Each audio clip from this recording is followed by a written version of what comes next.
Today is Tuesday, August 27, 2024. Coming up on Rollin Unfiltered, streaming live on the Black Star Network. I told y'all Republicans would do whatever they can to rig the election. Now you have two Republican state officials in Nebraska telling the legislature the law they passed don't matter when it comes to voting rights for formerly incarcerated. Really? Yeah, we're going to talk about that. Why is Axios saying Vice President Kamala Harris is flip-flopping when it comes to securing the border? We're going to break it down for you on the show as well. Plus, Jermaine Dupree and I talked about a controversial video he dropped. A lot of people felt he was actually speaking against Vice President Kamala Harris. He wasn't, but the video will explain exactly what's going on. Also, Republicans don't like local control. Republicans say they like local control only when they are in control. In Tennessee, Republicans in the state are saying to Memphis, oh, y'all pass a gun control measure, a non-binding measure, we're going to withhold $80 million. I told y'all these people don't play fair. And a judge in Florida says no bond for the former cop who killed an airman. We'll tell you about that as well. It's time. Oh, yeah, by the way, Jack Smith has re-indicted Donald Trump for what took place on January 6th. We'll break that down for you as well. It's time to bring the funk. I'm Rollin Unfiltered on the Black Star Network. Let's go. He's got whatever the miss, he's on it. Whatever it is, he's got the scoop, the fact, the find. And when it breaks, he's right on time and it's rolling. Best believe he's knowing. Putting it down from sports to news to politics. With entertainment just for kicks, he's rolling. It's on go, roll, y'all. It's Rollin Martin, yeah. Rollin with Rollin now.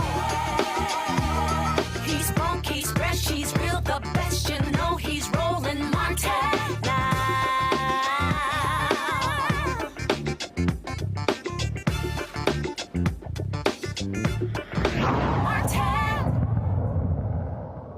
All right, folks, on July 19th, Nebraska's legislature, they had a bill that would take effect that would restore voting rights for about 7,000 people. Well, the Nebraska Attorney General and Secretary of State, they were like, yeah, those laws don't mean anything, and it really declared them unconstitutional. But I'm sorry. So how does the Attorney General, Secretary of State, tell the legislature that what they have done is unconstitutional? I want to talk about this right now with State Senator Terrell McKenna of Nebraska. He joins us. I'm confused here. So walk us through here. Last I checked, when the legislature passes a law, unless the Supreme Court of Nebraska says it's unconstitutional, how the hell does the Attorney General and the Secretary of State decide on their own? That's exactly what they're doing. Attorneys General's opinions are just opinions, and the Secretary of State is just going along with that opinion. But that opinion isn't legally binding. The legislature passed LB 20 during our last regular session to make it a law to restore voting rights for returning citizens in our state. And once it was about to come into effect, the Attorney General filed an opinion stating that it was unconstitutional, and also stating that a law that was passed in 2005 was unconstitutional as well. Right, that's where I'm really confused. How can the Attorney General just on his own say 19 years later, oh yeah, that law is unconstitutional? If somebody wanted to challenge it, you would think they would have filed a lawsuit and gone to the courts, but he just decides on his own what's unconstitutional and what isn't? Exactly. A lot of these things didn't come up during the session. None of these claims, and especially none of the claims that the law in 2005 was unconstitutional, I had never heard it before until that opinion came out, and a lot of us were surprised of it. Are Republicans in Nebraska saying what the hell is going on? Yeah, so even some of my colleagues, because Nebraska is unique. We have a unicameral. We don't have a two-body system. And the bill had passed with bipartisan support. So even when my colleagues Looks like your signal froze. Like what is going on? Actually, hold on one second. Your signal froze. You said my colleagues, and you froze. Go ahead. Oh, sorry. Yeah, my colleagues, once we had got called back for a special session a few weeks ago, and talking to some of my colleagues, they were having the same concerns we were having, like what is going on here? We passed this law, and then the Attorney General and the Secretary of State just comes in and tries to tell us what to do. What happened to the separation of powers? So what's next? What's next? It's in the courts right now. There's legal challenges happening. It's up in our Supreme Court. We're hoping that the Supreme Court rules in the favor of the voters, rules in favor of the people, and rules that the law is constitutional and that those individuals can have their rights restored and they can vote in the November election. Okay, now I'm confused because normally when the legislature files a suit, the Attorney General's office defends the legislature. So who's suing who? So there was the ACLU in our state filed the suit against them. So it's not the legislature filing the suit. It's the ACLU and some other legal attorneys filed the suit against the Attorney General's office. This is absolutely crazy. I want to bring in my panel, Dr. Mustafa Santiago Ali, former senior advisor for environmental justice at the EPA out of D.C., Dr. Nola Haynes, Georgetown University School of Foreign Service, also out of D.C., Dr. Larry J. Walker, assistant professor, University of Central Florida out of Orlando. First up, Larry, you get to ask the first question of State Senator Terrell McKenna. Yeah, so this is just obviously another example of Republicans not being inconsistent about what they say they actually believe. I guess my question is, when you look at the individuals who are this bill passed and, sort of restore, for returning citizens, restore their voting rights, do we have a breakdown in terms of the racial demographics of those individuals? I think it was 7,000 individuals or so. Do we have a racial breakdown of those individuals who maybe have the opportunity to have their voting rights restored and be able to vote? It would more than likely be disproportionately Black people. Our state's prison population is currently disproportionately. It encompasses Black individuals, mainly people from my district and the district of the only other Black senator. There's also Native Americans and Latinos as well, but disproportionately speaking, based on our prison population, I would say Black people. Nola. Thank you so much for talking about this evening. I'm really bothered by this. So my question is the ACLU filing their lawsuit? Is it a voting rights lawsuit? What type of lawsuit? Is it civil rights? Like, what type of lawsuit is it? It's a class action suit. It's 3 individuals they're using for the suit that would have been affected by the law or were affected by what the Attorney General did. Okay, thank you. Mustafa. My question is always why. So what do they get out of this? Does it impact local races, county races, races across the state, based upon where you sit and your sets of experiences? Why would they do this at this time?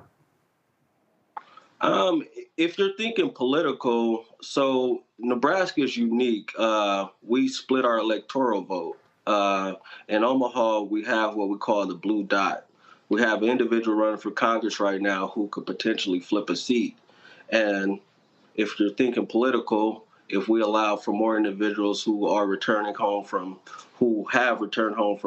incarceration to vote, they could potentially help in flipping that seat to a blue seat.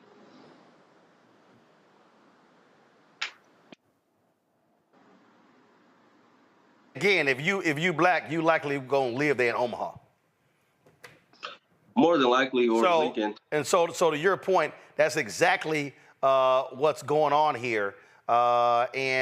This is the. Give me 1 second. I want to show this here. I showed it yesterday. This is the Electoral College Map, and there are 2 states there because there you base it upon who wins a congressional district, right? Yes. So that's why, folks, if y'all look at this map right here, you'll see right there, you'll see why Nebraska right there, you see that blue dot. And if we go over here, Maine is the same way. Maine does the exact same thing where they split up the electoral college votes based upon who wins a congressional district. And so what these Republicans are clearly trying to do, they want to impact that as a way to try to win that one, because that one electoral college vote is critical when you look at the map and how it all plays out for Harris versus Trump. Yep. All right.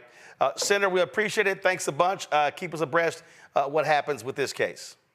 No problem. Thank you for having me. Folks, again, I hope y'all understand what's going on. I mean, this is the sort of stuff that Republicans do. Same thing is happening in Tennessee. It's just nonsensical what's going on there. Remember, last year we told you the Republicans in Tennessee, actually early this year, they actually outlawed in Tennessee a police review board in Nashville. So the Republicans in the state capitol telling Nashville how they can govern themselves. And also remember, earlier this year, after, of course, Memphis passed a law when it came to police stops in the aftermath of the Tyree Nichols beating. Well, guess what those Republicans did? They were like, yeah, Memphis, y'all can't do that. So they passed a bill in the Tennessee legislature telling Memphis how they can respond. Now what they're doing is the same thing.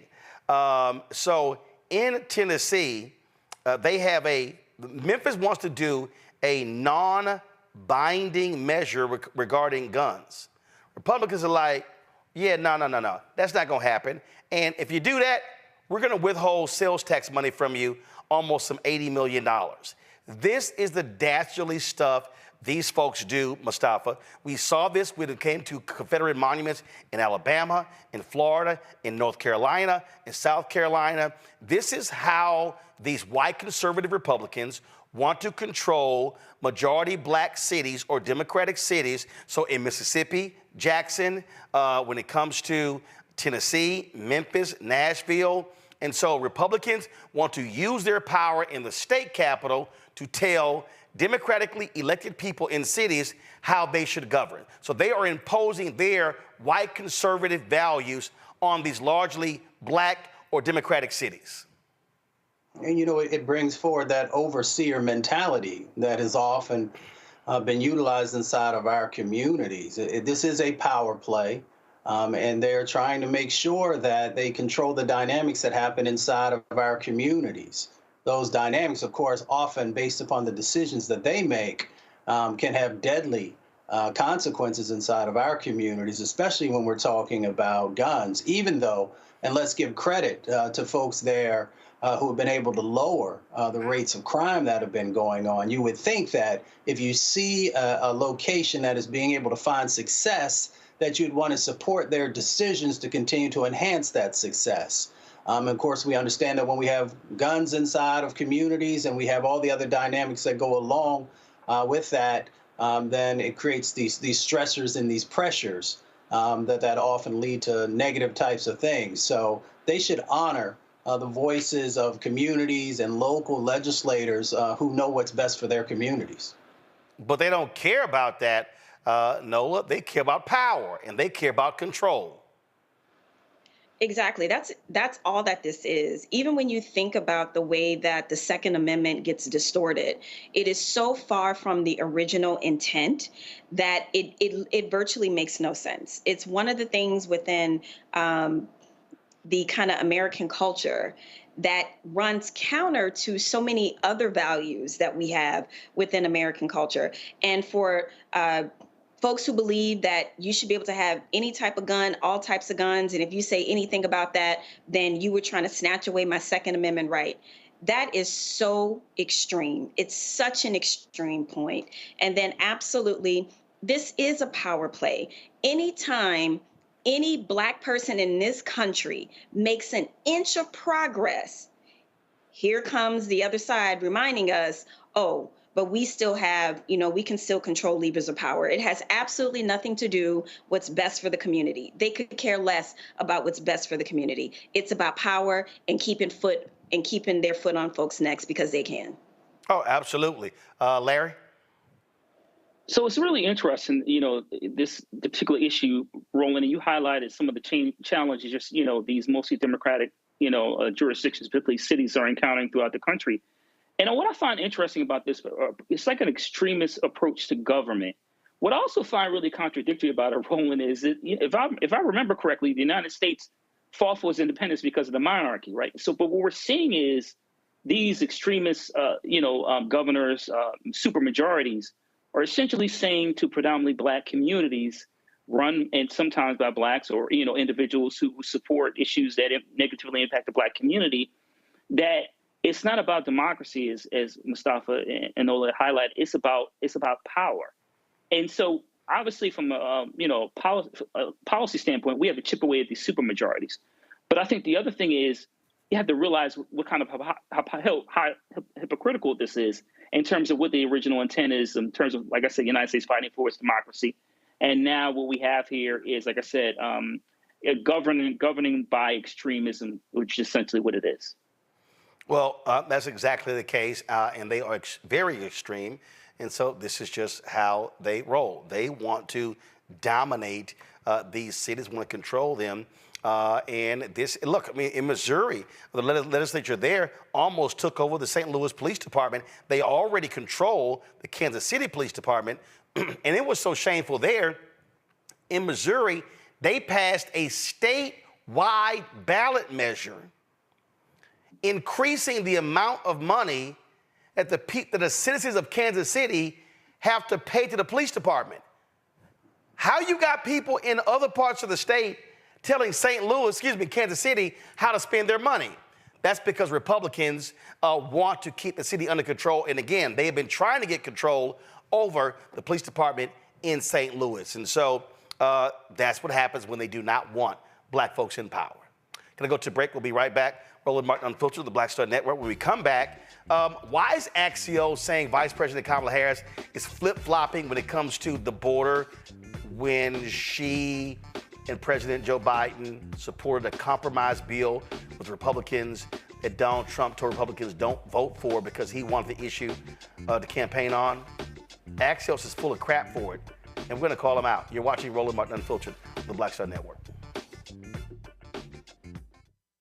On a next, A Balanced Life with me, Dr. Jackie, how to live the dream without it turning into a royal nightmare. We'll meet an entrepreneur couple who've been living the dream for nearly 30 years, and they're still going strong, speed bumps and all. I was all one trying to hold back, but he thinks he can do anything. He's like, no, we're going to do it. Let's do it. Let's just jump into it. And it has worked. It's a thing of beauty, literally. That's all next on A Balanced Life on Black Star Network. Next on Get Wealthy with me, Deborah Owens, America's Wealth Coach, women of color are starting 90% of the businesses in this country. That's the good news. The bad news, as a rule, we're not making nearly as much as everyone else. But joining us on the next Get Wealthy episode is Betty Hines. She's a business strategist, and she's showing women how to elevate other women. I don't like to say this openly, but we're getting better at it. Women struggle with collaborating with each other. And for that reason, one of the things that I demonstrate in the sessions that I have is that you can go further together if you collaborate. That's right here on Get Wealthy, only on Black Star Network.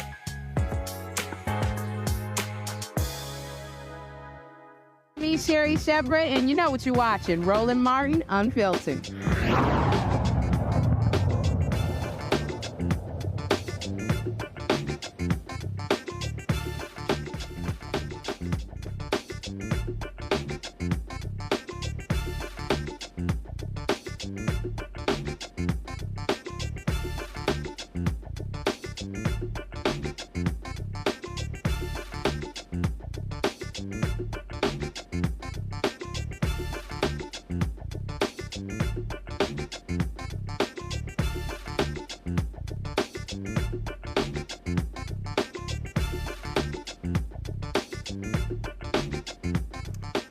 So I don't understand why media outlets are pretty much full of crap and just lie. We keep seeing this over and over and over again, and it's actually pretty stupid. So the folks at Axios, dropped a tweet today that said this. Y'all have it? Pull it up. In their tweet, fine, pull the article up. Harris flip-flops on building the border wall. This is their article. Now, they're saying that she has changed her position because she said in her speech that if, you know what, I'm not going to say it. This is what she actually said. All right, so, y'all, she said in her speech, all right, she said in her speech that, well, you know what, that was a compromise bill, and Republicans backed out of it, and I'm going to reintroduce that bill, and if it's passed, I will sign it into law. It was the bill by Senator James Lankford out of Oklahoma. It would provide 22,000 new Border Patrol agents, 41,500 new detention facility beds, and again, Republicans tanked it. So I don't understand how they can say she's flip-flopping when, as vice president, she and President Joe Biden compromised on the border bill. See, Nola, these are the games we see playing with these media folks. They're playing Republican games by saying, well, she's a flip-flopper, when, as vice president, they compromised. The woman said, yo, I'll sign it into law. I'm trying to understand, where's the flip-flop?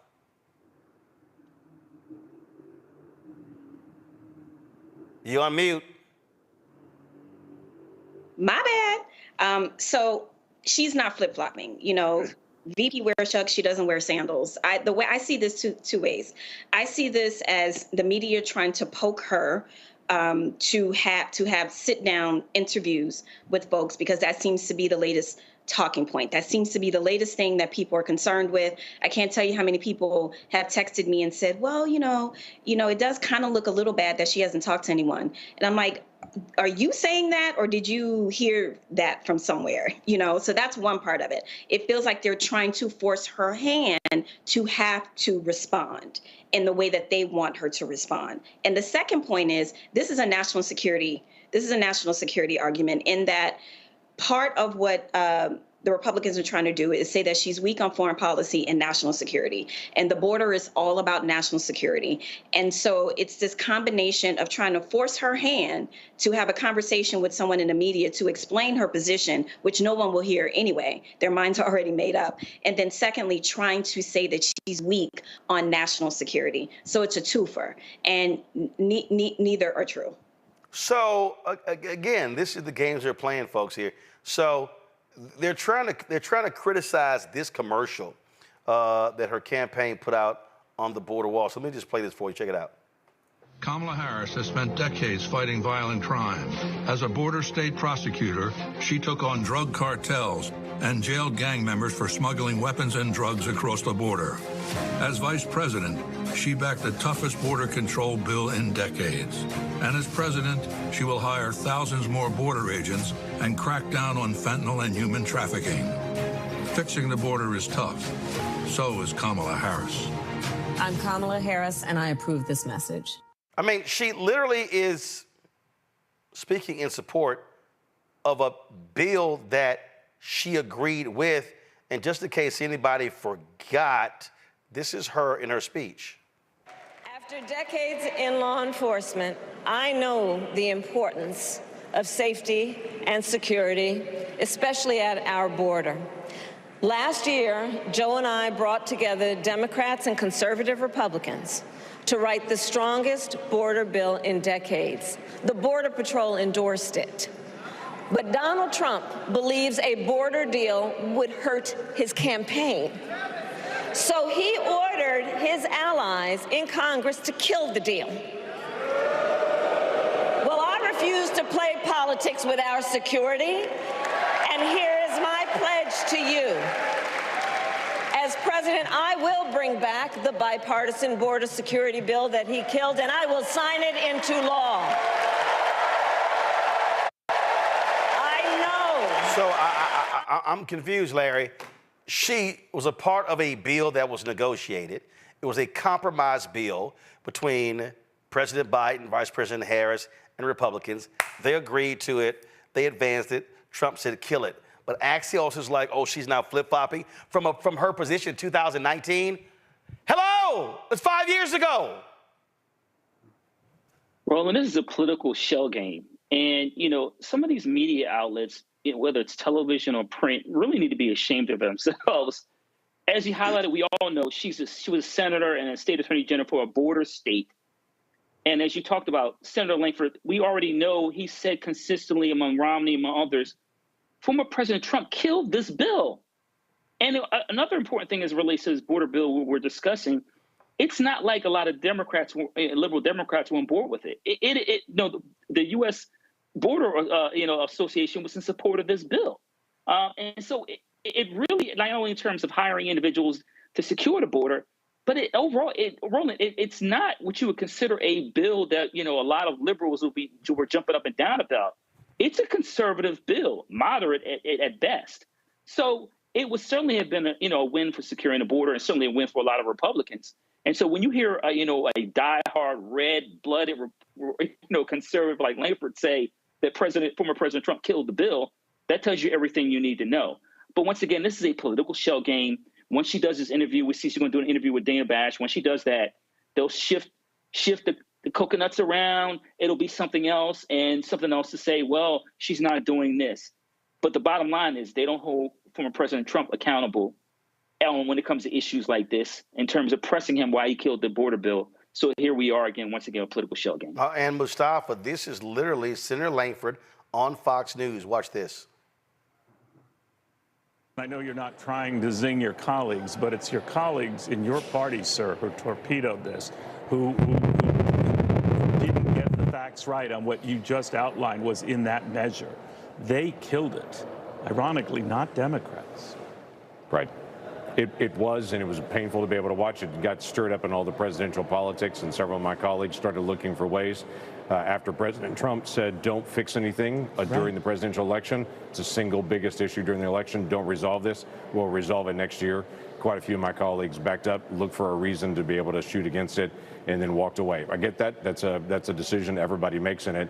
My issue is if we're pursuing everything, we very often end up with nothing. If we're pursuing someone coming later to fix it, later seems to never come. When we have a moment to fix things, we should fix as many things as we can then come back later and fix the rest. That's on Donald Trump, Senator.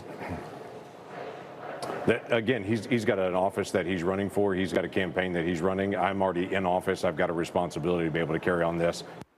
So that's what you're dealing with right there, Mustafa.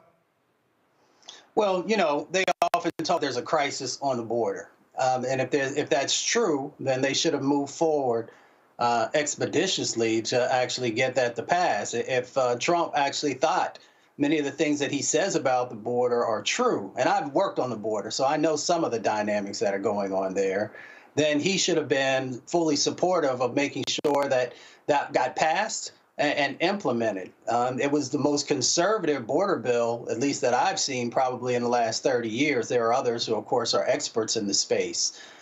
So they had an opportunity to do something. They chose not to. Axios could have waited until after both the vice president and the governor have their first press conference or sit down, and they could have heard what she talked about. And then if they wanted to run the story based upon what they heard, it might have had a bit more legitimacy.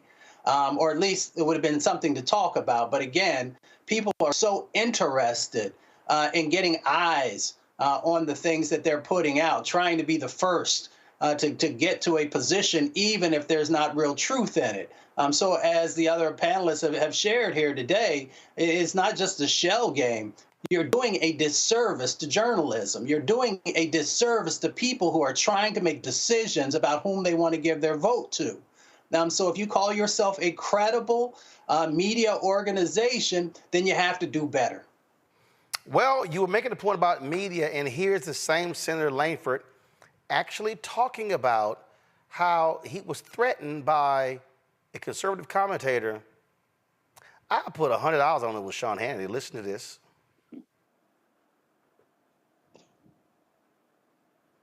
Some of them have been very clear with me. They have political differences with the bill. They say it's the wrong time to solve the problem, or let the presidential election solve this problem. In fact, I had a popular commentator 4 weeks ago that I talked to that told me flat out, before they knew any of the contents of the bill, nothing was out at that point, that told me flat out, if you try to move a bill that solves the border crisis during this presidential year, I will do whatever I can to destroy you, because I do not want you to solve this during the presidential election.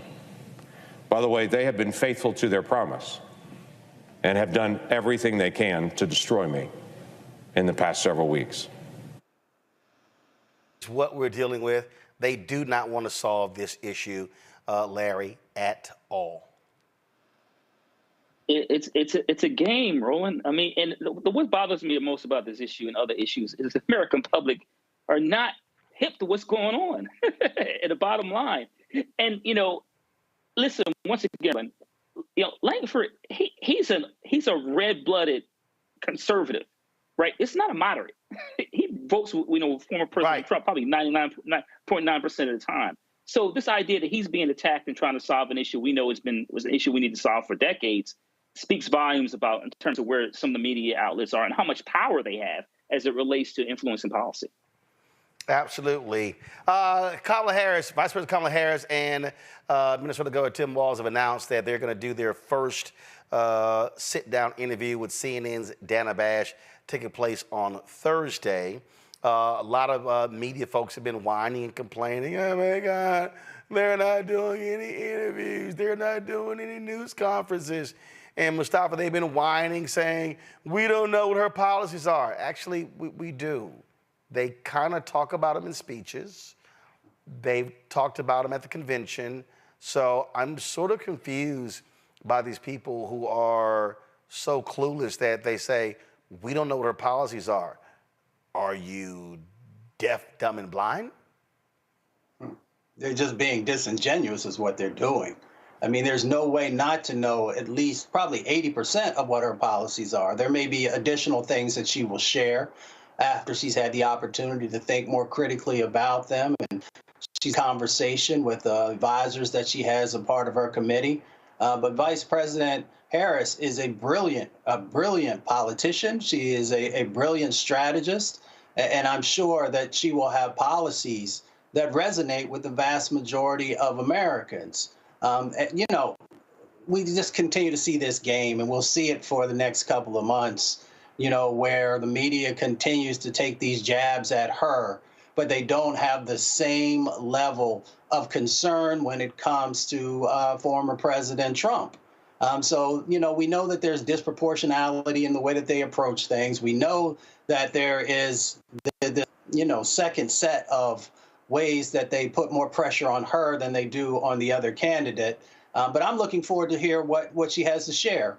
And then folks will be able to make their decisions based upon that, if they want to continue to give consideration to her or to one of the other candidates. Nola? You know, I'm so happy we're talking about this because I see this as part of the larger conversation around the campaign using content creators at DNC. And I know many of them, you know, they are wonderful. The way that they deliver information to the American population is a way that I definitely can't do it, you know, a way that a lot of people in legacy media cannot do it. And I think some of this is that, you know, even with the Tulsi Gabbards and Nikki Haley's of the world, some of this we are seeing is just hating on VP, period.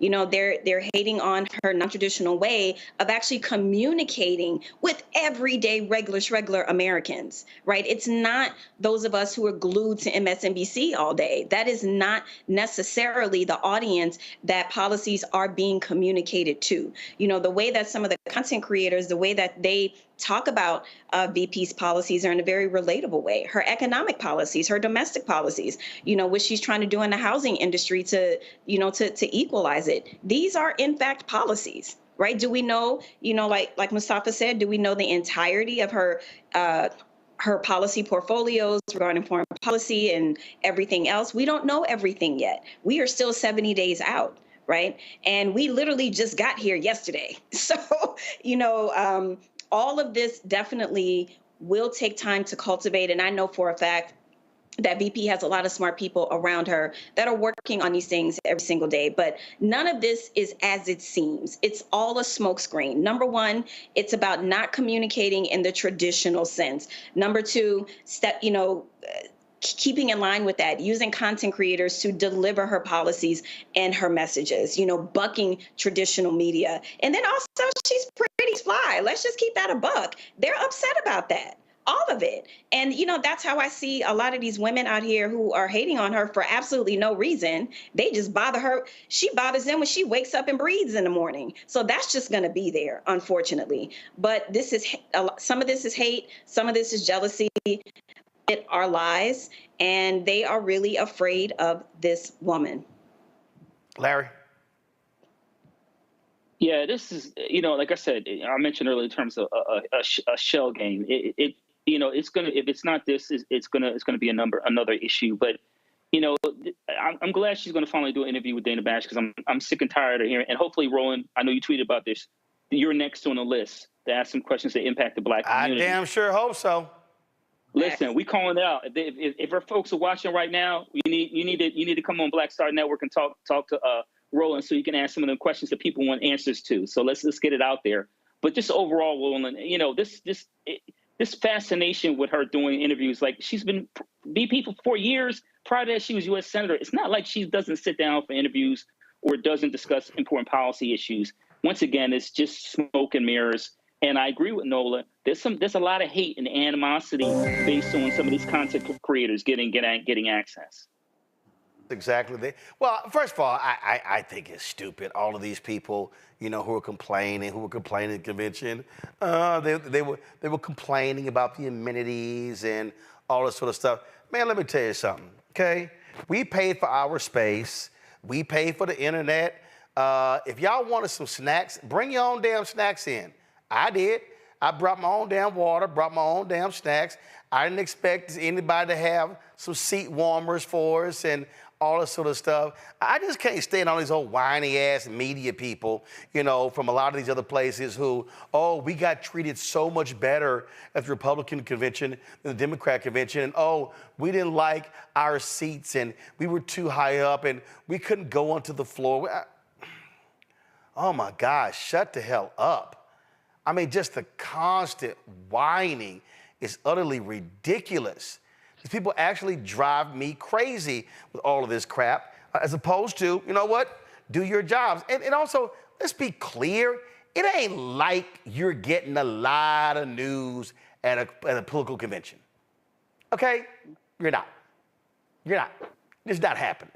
So I just got tired of all this sort of stuff, you know, and we're living in a totally different world, Mustafa. The fact of the matter is there are individuals who are on TikTok, who are on Instagram, who have more influence than the rest of these people. Listen, that was a story the other day. I got a kick out of this. A Mediaite did this story, and they were talking about,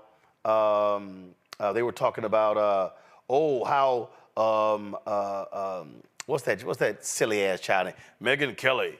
Megyn Kelly did 116 million views on YouTube, and she did more views than NBC and CBS. And then the guys at Midas Touch were like, all right, that's nice, but we did 350 million views last month. And so I hit Mediaite. I said, hell, y'all should say your story should be Midas Touch does 3 times as many views than Megyn Kelly. If a Midas Touch can do 350 million views in a month, then guess what? That's what you do. All of these other media outlets, they're mad, upset because the game has changed. And look, listen, YouTube sent us. So last week when we were in Chicago, I met with our YouTube representative at the Google office. This is what he told me. He said, Mustafa, he said, out of all of the progressive groups, he said, you guys do. He said, you guys do more views. He said more views than the other progressive groups. He said your average watch time per viewer is higher than all of the progressive groups in your category, including Young Turks, including all the rest of these shows. Some of them, they get more views, but average watch time per viewer, we're higher than all the rest of them. That's the difference world we're living in, and so that CNN, MSNBC, and others can't say. Yeah, and I really appreciate how Nola laid this out, because I think she actually was taking us in the right direction. You know, with evolution, either you can adapt or you become extinct. And we find a lot of the reporters and these commentators, they utilize a technique and a way that's from like the 90s. So folks want flavor. And if you can give them flavor and you can give them information that helps them to see themselves represented and helps them to have an understanding of why their vote matters and how it can help to make change, or if they should be calling somebody out, then that's what people are looking for. And they're looking for it in new platforms as well. They want stuff at their fingertips. They want to be able to get information, think about it, and then go deeper in other places. But unfortunately, you know, sort of the traditional mainstream media has not yet caught up with, you know, what folks are asking for. And then they get frustrated. And when they get frustrated, then you see some of the things that we've been talking about today, where they kind of, you know, just do things that you're just like, wow, really? Where were you trained? And who actually were your mentors and guides, and how you engage with folks and how you have honesty and authenticity in the information that you share. So I applaud all these new content creators who are doing it authentically and who are reaching a whole new generation and helping them to think critically about what do they want for the future, who are the leaders that they want for the future, and how they play a role in helping to make that happen. You know, and it's crazy. It's just nuts. And all they do is complain about it, but it's a new day. You have to reach new audiences in a different way, Nola. Absolutely. I mean, evolve or die. It's that simple, right? And it's not, you know, this is the same sort of argument with digital media. Remember when real journalists were up in arms at journalists who would, you know, pump out stories very quickly for online, for people that wanted to get their news quickly online. They evolved there. So for me, it seems like someone should be saying, wait a minute, there's an opportunity here. Like a lot of these kind of streaming platforms did not do well for some of these legacy media networks. Maybe if they had a Kenny, if they had a Condi, maybe people would have tuned in on some of those platforms because they're being talked to the way that people talk to each other at home. I mean, the way that I express myself here is definitely not the same way I express myself with friends. You know, it's just a different type of conversation. But people want that realness. People are tired of the kind of stale, robotic way of communicating information. This is the last thing I'll say, and I'm still upset about this. I had a media hit when Tim Walz was announced for VP. I got dinged for being too happy. Excuse me? When all I do is talk about death and war and conflict, and the one day I show up having a little bit more energy, have a smile on my face, it's a big to-do in the, you know, in all the conversations with producers and stuff like that. That bothered me to my core. So when I see my friends in Chicago and the content creators doing their thing, and let's keep this a buck, that is a hustle. They hustle for those interviews. right? It's their own creativity. There isn't a team around them helping to put packages together, to help them put shows and ideas together. This is coming from them. So they are a threat, and I understand why they are a threat, because they are creative. People are watching them, and they're tuned into them. And VP understood that. And that is one of the reasons why legacy media is coming for her. Yeah, and they hate the fact. Look, if she does an interview with me, Larry, they'll be like, oh my God, how dare you? They want to be the gatekeepers. So they don't want her talking to black radio. They don't want them talking to bloggers. They don't want them and here's what's so funny. Ezra Klein used to be a blogger. Oh, so now all of a sudden he works for the New York Times. Oh, now he's great and wonderful. And so these are the games they play. They want to control everything.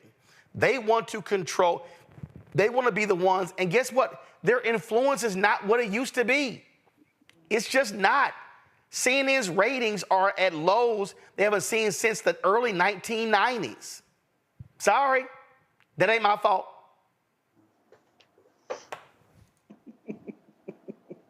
A popular New Orleans saying. Larry, go ahead. Yeah, so Rollin, these, you're talking about legacy media, platforms. They're about to become the new Blockbuster. So if they don't get it together, listen. It's one thing about capitalism is it eats its own. So if like I said, Nola said, if you don't adapt, you adapt and die. So what's happening is we're seeing and I think COVID helped accelerate this. We've seen a transformation in how we communicate. And so these platforms, and I know some of them have tried these other smaller projects to try to get people engaged. It's not working. And I think, Rollin, why your platform is successful and you are, is that it's organic and authentic. So the way you engage with people on social media and the way we engage, we have conversations here, this is all authentic. And so a lot of what you see on legacy media is this very stern, as Nola said, it has to be a certain way and segmented a certain way. And people just don't live their lives like that anymore. Kids want to be entertained. And they want authenticity, and you're not getting that anymore, and because strictly a lot of these platforms owned by these large corporations. But what you hear in the Black Star Network on this show, you get authenticity, and you get people who keep it 100 while giving you honesty and truth. Well, they also don't want to be bored to death. And again, to show y'all how things are different, go to my iPad. YouTube sent me this. Remember they told us that out of all those other progressive sites, we have the highest average view duration out of all of them. This is what the view duration was during the convention. We normally average 9 minutes and 45 seconds. During the convention, it was almost 21 minutes. That's the difference between folk who understand how to engage with their audience and these other people. All right, y'all, got to go to a break. We'll be back. Rollin Martin Unfiltered, the Black Star Network. Don't forget, support the work that we do, folks. Your contributions are critically important to our work. And so please send your check and money order, P.O. Box 57196, Washington, D.C., 20037-0196. Cash App is $RM Unfiltered. PayPal, R Martin Unfiltered. Venmo is RM Unfiltered. Zelle, Rollin@RollinSMartin.com, Rollin@RollinMartinUnfiltered.com. Be sure to download the Black Star Network app, Apple phone, Android phone, Apple TV, Android TV, Roku, Amazon Fire TV, Xbox One, Samsung Smart TV. We'll be right back. Next on The Black Table with me, Greg Carr. We featured the brand new work of Professor Angie Porter, which, simply put, is a revolutionary reframing of the African experience in this country. It's the one legal article everyone, and I mean everyone, should read. Professor Porter and Dr. Valencia Watkins, our legal roundtable team, join us to explore the paper that I guarantee is going to prompt a major aha moment in our culture. You crystallize it by saying, who are we to other people? Who are African people to others? Governance is our thing. Who are we to each other? The structures we create for ourselves, how we order the universe as African people. That's next on The Black Table, here on the Black Star Network.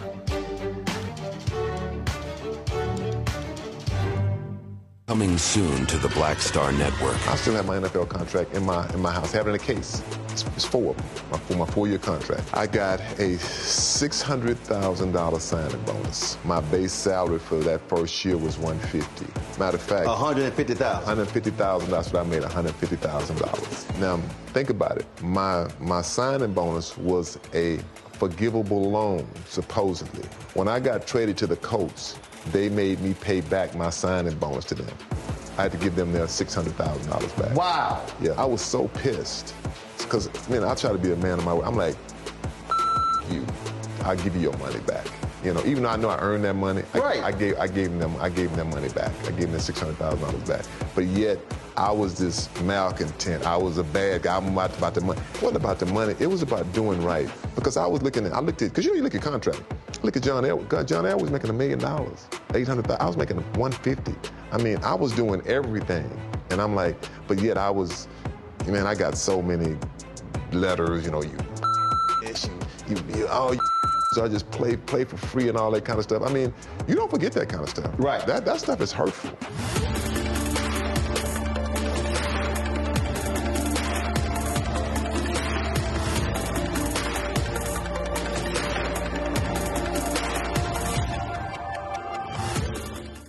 Sherry Shepard with Sammy Roman. I'm Dr. Robin B., pharmacist and fitness coach, and you're watching Rollin Martin Unfiltered.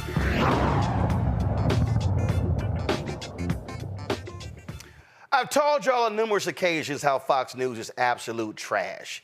And one of the most despicable individuals there is Jesse Waters. This is what this sexist asshole actually said yesterday. Listen to this crap. It's been 3 years since Kamala boasted about being the, quote, last person in the room when Joe Biden decided to go ahead with the Afghanistan withdrawal. Jesse, people consider you to be the last person in the room because that's because everybody keeps trying to ditch you. Yeah, they just left. They just left. Right. But you understand the reference, Greg. Yes. Is that she was somehow involved in the decision, and it was her wise guidance that he was relying upon. Listen, she was the last in the room in Afghanistan. She was the border czar, and she was the deciding vote on trillions of inflationary spending. On those 3 most popular Joe Biden items, she's basically like a conjoined twin. You cannot separate the two. And let's talk about foreign policy. What is her foreign policy? And this is where the president has his most impact. You have a lot of room to maneuver there as commander-in-chief. We don't know who she is. We don't know what she believes. She's going to get paralyzed in the Situation Room while the generals have their way with her.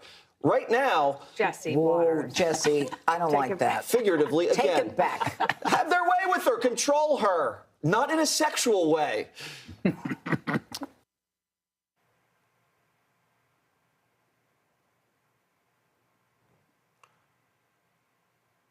So Janine Pirro, Jesse, take it back.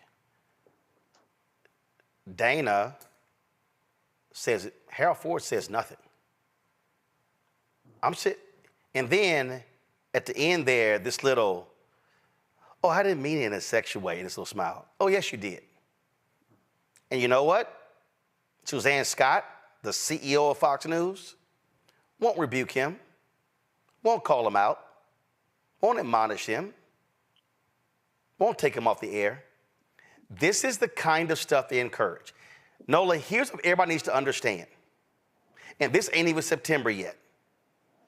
You're going to see far more sexist, misogynistic, and yes, racist attacks on Vice President Kamala Harris the closer we get to the election. It's going to happen on Fox News. It's going to be on social. It's going to be on other conservative platforms. It is going to happen. Yes, it will happen. And I needed to take a deep breath because I am so bothered by that clip. I am bothered by that clip as a Black woman in foreign policy who knows generals, who sits at tables with them. And to portrayed them as if somehow they wouldn't listen to the commander in chief, to have some sort of sexual innuendo and then giggle about it is also insinuating that somehow the generals will do what to her if she's the last person in the room. Okay, so it's problematic from the positionality of them making a joke about it, talking about her being the last person in the room, and then also making generals seem like they are sexist and they will do some sort of harm or sexual violence to VP. That's what my ears hear as a woman. Okay, so that's the first part. The second part is regarding Afghanistan. I've been talking a lot about this because, the Afghanistan case means a great deal to me. I worked on that mission for 2 years after the withdrawal. And what I've been trying to remind people of is how we got to where we are in the first place. While they were sitting there making gross, violent, sexual jokes, because that's how I interpreted it, they didn't say anything about the Doha Agreement. They didn't mention anything about what we gave up in that deal in turn for no terrorism. And let me sit here and tell the American people right now, there are 24 terrorist organizations operating in Afghanistan sitting here today as we speak, not because of President Biden and VP Harris. It's because of the Trump administration. And I'm not saying that to be divisive. I am saying that as a policy person. I am saying that as a person who was once a global terrorism expert. This is my wheelhouse. So for them to give their viewers and their watchers part of the story, which is what they do, and then to laugh and joke about generals not, respecting her and, possibly wanting to do some sort of sexual harm to her, the way in which they created that visual for their viewing audience not only made her inept, made her ineffective, but then you just completely demeaned her and took away all of her agency, all of her strength and intellect. And while I know that's going to continue, Rollin, until to the election and beyond, that right there was a different level of growth. And I really hope somebody at the Pentagon contact Fox News and let them know that was not okay, because it wasn't. And see, what this does, Larry, it contributes to this notion that a woman cannot sit at the table, which is pretty stupid because you've got a woman vice president. We've had multiple women secretaries of state who have been in the Situation Room, who have been at the table. You've got women governors who have overseen the National Guard. But this is the kind of sexist, ridiculous stuff that happens in this country, and this goes to also show you why this nation has yet to elect a female president. It's just a very important point, and we should highlight that, various nations throughout the country, Liberia, Germany, UK, currently Barbados, among others, have had women as leaders of the government. So the United States, as you noted, is behind the majority of other countries in the world. And that's because of sexism. Let's just call it for what it is. Also, as you played that clip, Rollin, let's refresh the memories of those who are watching. That's a cultural issue with Fox, because they have a cultural problem with sexual harassment. Yep. O'Reilly was fired. They had several lawsuits. They had to file. Oh my God! Bill O'Reilly, Eric Bolling, God used to be at CNN. It was just on the tip of my Ed Henry. I mean, we can go off-air people as well. A whole lot of folks. They had to pay out a lot of money for sexual harassment at Fox News. Yeah. So this is a cultural problem that they need to address. And as Nola noted, this is going to accelerate the closer we get to the election. And unfortunately, Black women always don't have faced the brunt of this, whether it's in this on TV or corporate America or in higher education. Let's be honest, wherever sisters are and wherever they excel, there are often those, particularly white males, who struggle to adapt, because their beliefs are rooted in these ideas about sexist ideas about what women can and can't do. So we need to continue on on this platform to call it out for what it is, and instead it's sexism, and we won't have anyone talking about the VP like that. Yeah, and it plays. Really talking about Putin's of the world, Roland. That's who he's really talking about. He's talking about those so-called strong men of the world. That's what he really wanted to say, but was too cowardly to say. Well, and again, Mustafa, if you're a man sitting at that table, you immediately check that fool for that kind of crap. If you're a man involved, if you're somebody who just goes along because you want to keep getting a check, then you allow that type of foolishness, that trash, to continue to be spewed and move forward. You know, we often highlight, you know, different media organizations and entities that are falling short. We did that earlier on the show. You know, often people will say, well, that's just Fox News. You know, that's just part of the culture. That's just the way they get down. You know, the question becomes, when do we reclaim our power? Even though probably the vast majority of folks are not regular Fox viewers, you are, in many instances, probably contributing and purchasing from the advertisers who support this type of stuff. Oh, first of all, if you have cable, a significant part of your bill is going to Fox News. Yeah. So we've got to find ways of actually addressing these things, because if we were just going to ask for their humanity and their character to move into the 21st century, it's probably not going to happen. You got to, unfortunately, hit people in the pockets, and it has to come in multiple ways, and it has to come from folks not just saying, well, you know, that's just too bad that they said something like that, to actually getting active and taking a look at who are the advertisers and stop giving them your money. And then, of course, having those conversations also with cable companies, which I know, based upon a number of shows that we've talked about here, you know, a number of times here on the show, that is not as always easy in dealing with some of the cable companies. But we have to raise our voices to what our sets of expectations are and what we will allow and what we won't. And until we do that, you're going to continue to have these types of folks saying these types of things and demeaning folks who come from our communities and others. Well, absolutely, and it should be called out. It should be blasted. And again, executives at Fox News should have the guts to actually say something and do something about it. Unfortunately, they have yet to do so, because guess what? They consider him to be one of their stars. And so they allow this kind of crap to go on. And of course, the other male and female hosts at Fox News and don't say anything. And so you'll never, you know, Harris Faulkner is not going to say anything. You know, Will Cain is not going to say anything, because they are silent. They will sit here and allow that nonsense to go on. All right, y'all. When we come back, I'm going to play for you video. Jermaine Dupri, let's just say, got a lot of people hot with a video that he dropped on social media, on Twitter last week. And I saw it. I tweeted something about it. He called me. And then we actually had a live on Saturday talking about it. So I want to play that for you and talk about it with our panel as we continue our conversation, presidential politics. You're watching Rollin Martin Unfiltered on the Black Star Network.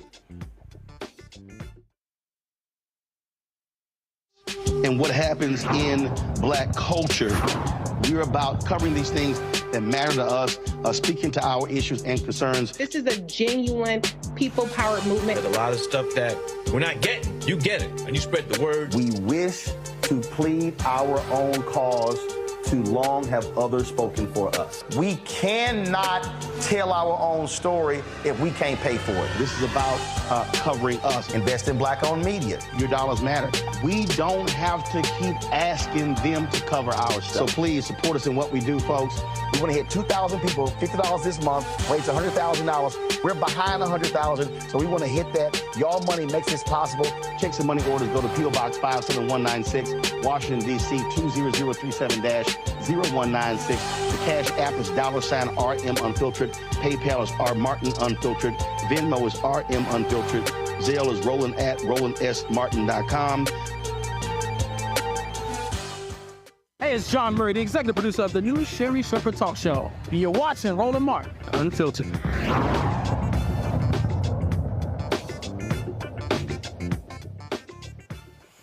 All right, folks, Jermaine Dupri has been prominent in supporting various candidates over the last several years. He was on the campaign trail in 2020 and 22 with U.S. Senator Raphael Warnock, and he also has been supportive of the vice president. Well, was it Wednesday? It was the day before her speech on Thursday in Chicago. He dropped this video that got a lot of people lighting him up. Real quick, I want to talk about the DNC. I feel like the DNC has been going amazing, but I also feel like tonight, Kamala Harris has a pretty difficult job, right? And it's interesting because the Republican correspondent that's been doing the roundup after the DNC has ended, he asked the question that I kind of asked Kamala when we had our second meeting,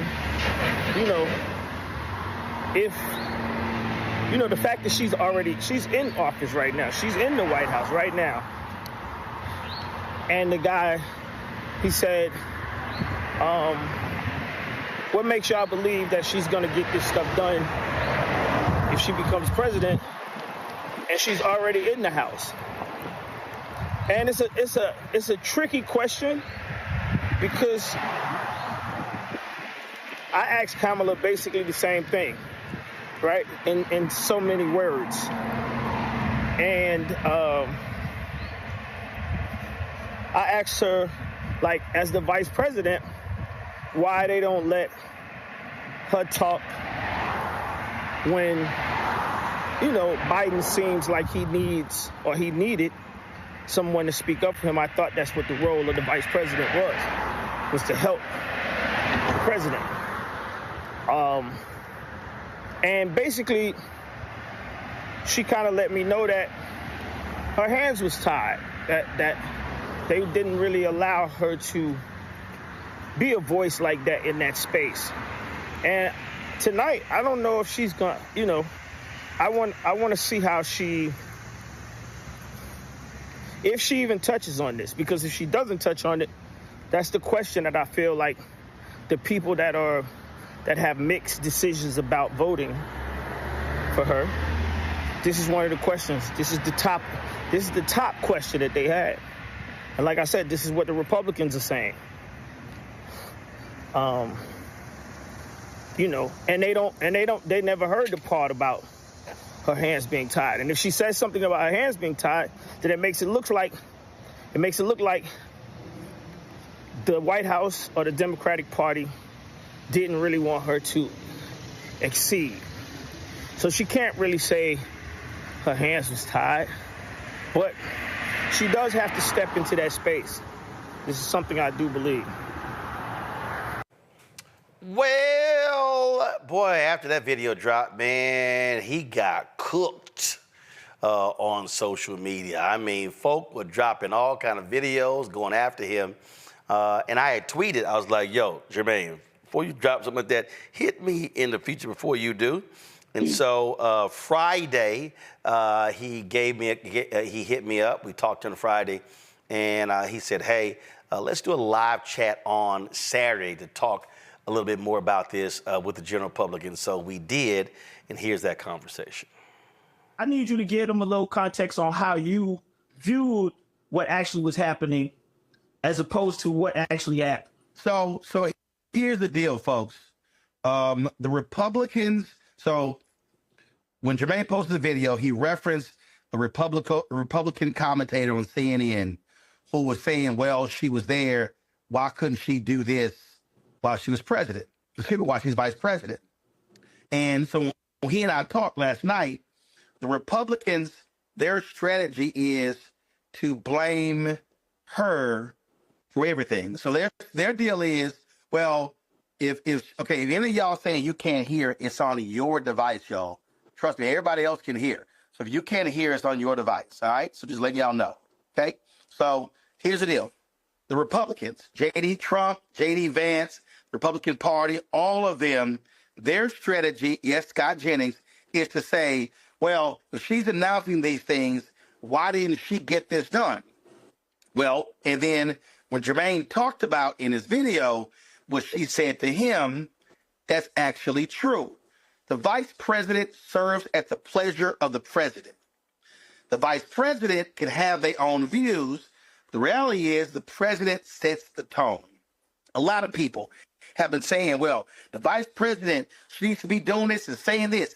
She can't. She has to toe the line of the president. The vice president is not a separate elected position. There are some states in the union where the lieutenant governor runs separately from the governor, and they can take whatever position they want. In Texas, is that way. But in Maryland, in Illinois, the lieutenant governor runs with the governor. And so that person has to support the line of the president. What people don't realize is the vice president can't just decide she wants to just, okay, I'm going to go give a speech on gun control in Florida. She can't do that because the White House, his advisors may say, that's not what we're focusing on right now. That's not our strategy. So the vice president is really handicapped in a way where it's really a position where your job is to support the president. And so I think what happened was, I think a lot of people, when you mentioned a Republican guy, they thought you were saying, oh, I'm agreeing with him, why she ain't getting this stuff done. So I think that's what happened. Yeah, so, and then, like I said, I explained this to him to Ronald yesterday, and it's crazy, these messages and everything that people saying. You said they was cooking me or you woke up. And they going crazy. But, you know, one of the things I said to you last night that really shook me crazy was that as many people have so much things to say about me, it's crazy that the Dems that are voices, they're not saying this right. When the public and you told me. Right. And that's the part I want everybody to understand. Right. I'm sitting here watching TV, I'm watching CNN. I'm not sitting here saying CNN. I don't do all that. I just watch TV. You know what I'm saying? I'm watching TV. I see people who have an opportunity to say exactly what you said. Right. And they're not correcting these people that's on TV. Right. So when I was on CNN for 6 years, black people would say, man, you talk the way we talk. Man, you say what we say in the barbershop. You say what we say at home. So you're right. When you're sitting opposite of Scott Jennings, you got to jump in his ass. You got to say, you got to push back immediately. Otherwise, he is controlling the narrative and he is setting the narrative. And that's really what you're talking about. What you're talking about is you want folks to, because like when we talk, you were like, got it. Like it wasn't that hard because it's also a part of what their strategy is. And so here's the other piece. Now that she's the nominee, so she now actually has two jobs. So she's the nominee, but she's still a vice president. Biden is still president. This is the part I was saying it was tricky. When I said it's tricky in my video, this is exactly what I was talking about, people. So he's going to explain to y'all the tricky part, right? So Vice President Harris, if she has her own view on Israel-Gaza, it has to be nuanced because she's still the vice president. The president, there's only one president at one time. The president sets policy. The president sets the agenda. She can't state exactly how she feels or where she will go until she's sworn in. Until she put that right hand and she raises her left. And so she has to do a dance in terms of what she will do. So what she's saying is, if I'm president, I'll do this. If I'm president, I'll do. No, y'all, I'm not trying. Y'all, listen, I'm not trying to help Jermaine save face. I'm telling y'all, I saw the video, and then when we talked, I said, Jermaine, here's what I think happened that caused people, and he was like, yeah, you're right. I said, like a couple of things got just sort of, And I said, so I understood it. This ain't no different than when I talked to Stephen A. and he said something, and I think a couple of points sort of got meshed together. So, y'all, we not. Ask, by the way, anybody out there that think I don't have to save face. I asked a question. That's all I did. If you're scared to ask questions in America, you ain't gonna never be nowhere close to me in status. Just understand that. So the whole point of this is that so when we're talking about it being tricky, it is tricky because listen, I'm gonna go back. Biden and Obama running as Democrats because of where the country was. They said publicly they were against gay marriage. Truthfully, they actually were for gay marriage. In fact, Obama had signed a pledge when he was a U.S. Senate agreeing with gay marriage. But he knew when he ran for state senator. But he knew when he ran for U.S. senator, he couldn't support gay marriage. So he said, I believe in marriage between a man and a woman. He never believed that. So what happens? He runs for president. He says marriage between a man and a woman. Well, Biden, when he went on Meet the Press, Biden actually came out for gay marriage. Obama didn't approve that. So what happened was that's a perfect example of where the VP got ahead of the president, and the president was forced to actually come out. But guess what? The polling in America had shifted, and a majority of Americans supported same-sex marriage, so it wasn't no big deal. But it's rare, it is very rare that a vice president will take a position as opposite of the president and not get in trouble. And that's what people don't have to understand. And so the nuance for her is a lot of the people who are supporting Palestinians and they want her to support an arms embargo. They want her to call for the ceasefire. Well, here's the deal. Biden is trying to negotiate the ceasefire. Biden ain't called for arms embargo. She can't say yes to the arms embargo because that's opposite the president. He's still the president of the United States, and he has final say so. All right. Well, I mean, like I said, I hope this is quick. By the way, people, this ain't a long conversation. He and I spoke last night. We got a clear understanding. I just want to make sure everybody hears what's happening and understand. I am not a Republican.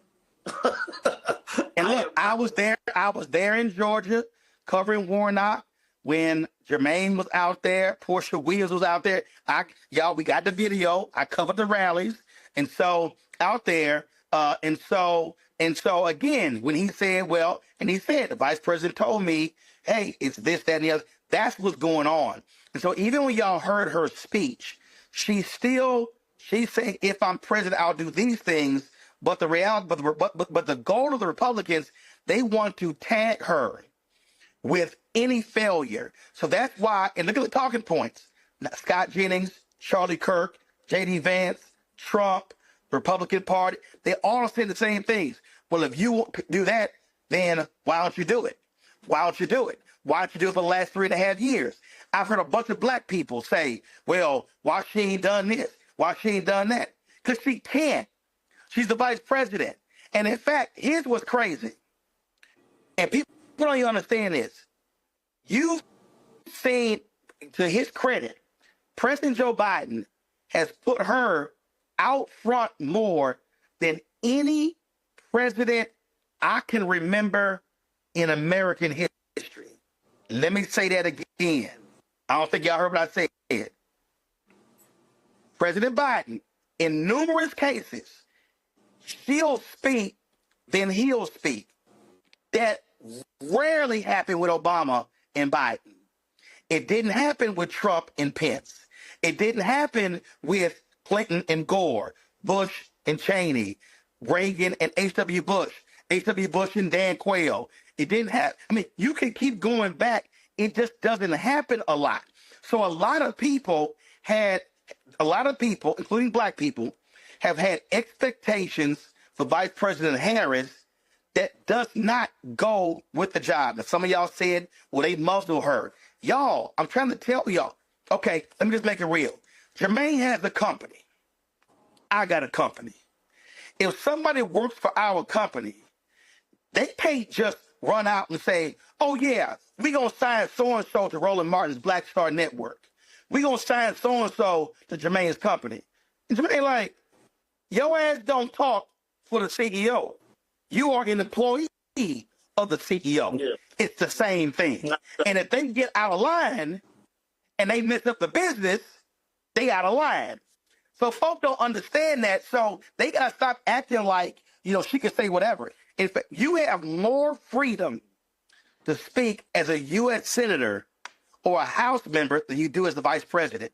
Because you have the pleasure of the President. Because the President could have dropped. See, people don't understand. The elite Democrats, Jermaine, went to Biden and said, take her off the ticket. She's a drag on the ticket. Find somebody else. The President can listen to everybody clearly. President Joe Biden could have said, Kamala, I'm replacing you from the ticket. And there was nothing that she could say or do because it's his choice. That's crazy. And I want to, before I get off, I want to talk about, so as I'm sitting there watching TV and the Democratic convention ended, they had 10 people that CNN claimed were, what was the name of these people? Commentator. Oh no, that was a focus group. Yeah, the focus group. It was 7 or 8 undecided. Yeah, undecided people, right? So at the end, the last person was a black man, and the black man said, "See, I'm still voting for Trump." And the guy said, "Why? What made you say this, right?" And he said, "She spoke well. She sounded intelligent," or whatever he tried to say. He said, "But she ain't really lay out no policies." And this is the part that I feel like I said, they continue to keep harping on this. And this is the part that you told me about yesterday, is that because I keep hearing people say, but she still haven't put up policies up on the website, right? This is something that I see they keep talking about. And you told me yesterday she can't write her policies as of yet because she's still under the policies of Joe Biden. That's correct, right? I'm saying that, right? Right. So here's the deal. Real quick, Vicky Dillard, you a lie. I wasn't fired by CNN. Nice try, because you ain't never been hired by CNN. So here's the whole deal here. I mean, I love people that just lie, and they just lie. Is she lying? So here's the whole deal here. When it comes to, again, so first of all, CNN screwed up. That guy, all he had to do was check his Twitter feed. He was a Trump supporter. He wasn't undecided. He got MAGA crap all over his social media feed. So that's a lie. It ain't no different than Fox News interviewing people by saying so-and-so is undecided. And there's a lie. They literally recycle people. So CNN needs to come out and admit that they screwed up by having that guy on. And then he said, well, she not ready. I'm sorry. Let me be clear. She's been a district attorney, state attorney general, a U.S. senator, and vice president for 4 years, but she ain't ready? Donald Trump had never served in public life in his life. Never. But he ready? Oh, wait a minute. J.D. Vance has only been a U.S. senator for 2 years. He was elected in 2022. So he ready? Get the fuck out of here. But see, again, this is a narrative that they're trying to frame to say not ready, but she's absolutely ready. In fact, I'm about to hurt some of y'all feelings. Vice President Kamala Harris has more political experience right now than Obama did when he was elected. He was a state senator. He was a U.S. senator for 4 years, and then was elected president. So she's been DA, Attorney General, U.S. Senator, Vice President. That's a resume. But again, the Republican strategy is so what you heard, and what you're saying is, why don't y'all other commentators hit back? Why don't y'all Listen, the position that I had when I was on CNN was I'm putting people in rhetorical body bags. I ain't letting nothing slide. We hitting everybody, every single thing. And in fact, somebody sent me this text and they right. Remember, Mike Pence refused to go along with Trump in a certification of the ballots, and Trump was going to let him get killed. Trump was going to let him get attacked. So everybody got to understand what's happening here, the political game. The right wants to frame her as being weak, ineffective, inexperienced. And what you're saying is you want to see folk on the left, progressives, fighting for her and hitting them back and pushing back on their BS. Yeah, because I seen somebody just comment, they said my comment of me saying what she told me could have hurt her. And I'm like, no, I'm not. That's a lie. God, every person, listen, people know the vice president is a limited position. I mean, it is. I mean, we all know that. The vice president normally, the joke has for decades has been the vice president does two things: cut ribbons and go to funerals. That's literally the joke of the vice president. In fact, there are a lot of people politically who never wanted to be vice president because they think it's a horrible job. If you're a governor, you're like one of 50. You control the state. I know some people say, you know what? I'd rather be governor than be vice president. So it's a thankless job. You really don't control your staff. You really don't control your policies. And you are working at the behest of whatever the agenda of the president and his advisors decide. So people don't understand you don't have a lot of room. You can't do your own thing as vice president.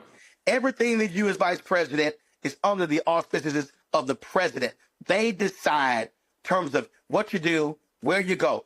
If perfect example, Biden had that fundraiser in Los Angeles and raised $30 million. I know for a fact, White House said, hey, VP, we need you to go to this conference in New York. She literally, I was in Detroit with her. Bruh, I think it was that trip. She came home, landed, changed bags, and went back to the airport and flew to Europe for a conference. That decision was made that quick. When the Tennessee Three got expelled, what happened there? It was a Thursday. White House was like, yo, we need you to go to Tennessee. Next day, she in Tennessee. So you don't really control your movements or where you go. You do it in consultation, but really, the president's staff decides what the VP does. All right, well, look, I'm in Vegas. I'm going to go party. You know what I mean? It's the middle of the day. I just finished my speech in New Orleans to a group here, so give it to Dumbo. I wanted you to come on so we could get this out of the way and people, you know what I mean, they could stop, you know what I mean, trolling me and try to drag me. What you said they was whatever you said they was doing to me on my page. You know what I mean? But I'm saying anybody out there that don't understand this conversation, from this conversation that we just had, I feel sorry for you. You just a sad individual, because it's very apparent to me by CNN or whoever else that planted that black guy that they're trying to make the world believe that black men, such as myself, Rollin, any other black man out there, are not with Kamala Harris. And I think that that's what a lot of y'all reacted to me doing. Y'all thought as a black man that that's what I was doing. That's not my stance. That's not my stance. That's not where I'm at. And I'm not part of that. And that's why I brought that guy up, because they showed him last deliberately. Right. They showed him last deliberately. And I also want people out there to understand, y'all understand. When I saw it, I tweeted, Jermaine texted me, we talked last night. There are other celebrities who will hit me up, say, Ro, give me a breakdown on this here. So people need to understand, there are celebrities like Jermaine, Michael Bivins, Johnny Gill, and others who I've talked to. We communicate, we trade notes. Now, some other people out there, they just go off, like Waka Flocka hit me, was like, yo, we need to talk. I was like, yo, hit me. I ain't heard from him. So this is about, again, when I saw people's response, I saw the video, and I knew what he was saying, but I also knew how a couple of things sort of got meshed together and why people responded. So that's why I was like, yo, let's talk. So that's what this is all about. And I hope a lot of people got educated who didn't know about the stuff we just talked about. They got a better understanding of what the role is. That's right. All right, my brother, thank you. All right, brother. All right. We'll do it again. Thank you for everybody that joined me. I hope y'all got what y'all needed to hear. I'm going to party. All right. Deuces.